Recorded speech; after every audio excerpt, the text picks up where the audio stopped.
The true self is trying to get the inner child to reveal its traumatic memories and images, witness these memories and images, and now witness them with caring and compassion for the child parts. Right? That's what creates that healing. And it is usually unnecessary to re-experience fully all the feelings of trauma. It is enough just to witness them as your true self from a place of empathy.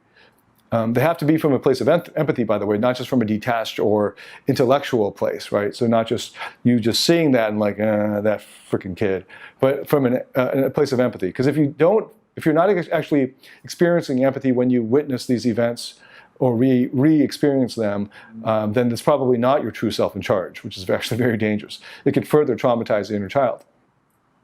So then the true self witnesses these events that the inner child reveals to it, and it continues to witness everything that your inner child wants to show you.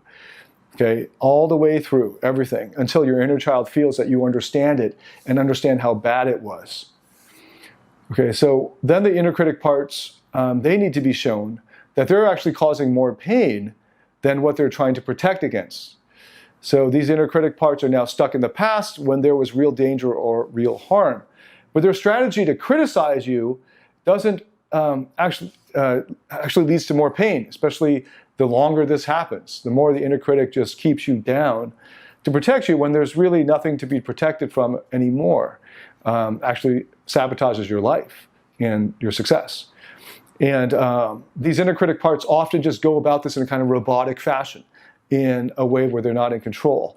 And they don't realize the pain that their criticism is actually causing, not just the exile, but to the whole self-system. Making them aware of the truth of the pain that they're causing by holding on to that strategy is the first necessary step to changing that protector part, that inner critic part. So I've got this great quotation from Jay Yearley on this dynamic of the true self taking leadership from the critic part. Okay, so quoting Jay Yearley here. In childhood, you were attacked, rejected, or shamed for some reason. Now, from the place of your true self, you can explain to the critic the current situation is different. You are no longer vulnerable or dependent like a child. You are autonomous and no longer under the power of your parents or your abusers. You have many strengths and capacities as an adult that you didn't have as a child. Maybe you are more grounded and centered. You may be more assertive, more perceptive about interpersonal situations, better able to support yourself financially, and so on. You have already accomplished things in your life and have overcome various obstacles. You are an adult with much greater ability to handle yourself.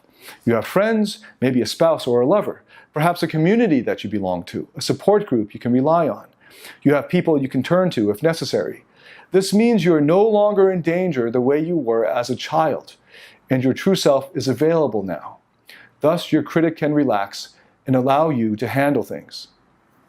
I thought that was a beautifully well put encapsulation of the whole process of letting the inner child come out through earning the trust of the critic and showing the critic that its protective strategies are no longer necessary and in fact harmful.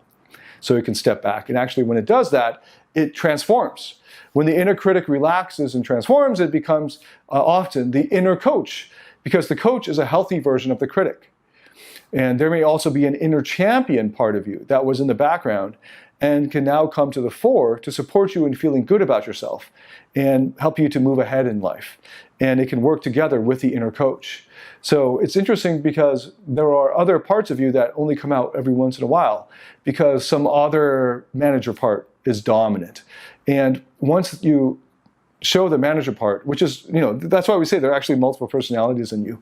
It's not just confined to one-sided role, but you show that part of you that has been taking that particular role for far too long, and you show that it's harmful now to the whole system, and it's no longer necessary. So relax. It will transform into something healthy, and the inner critic, as I said, often transforms into a coach because it's already tuned in to looking for weaknesses that it needs to shore up and so on.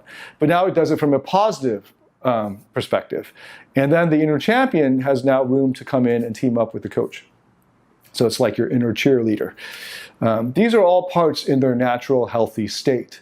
Okay, so that's one of the foundational assumptions of IFS, that all of these parts have positive intent, and when they're healthy, they have these naturally helpful roles.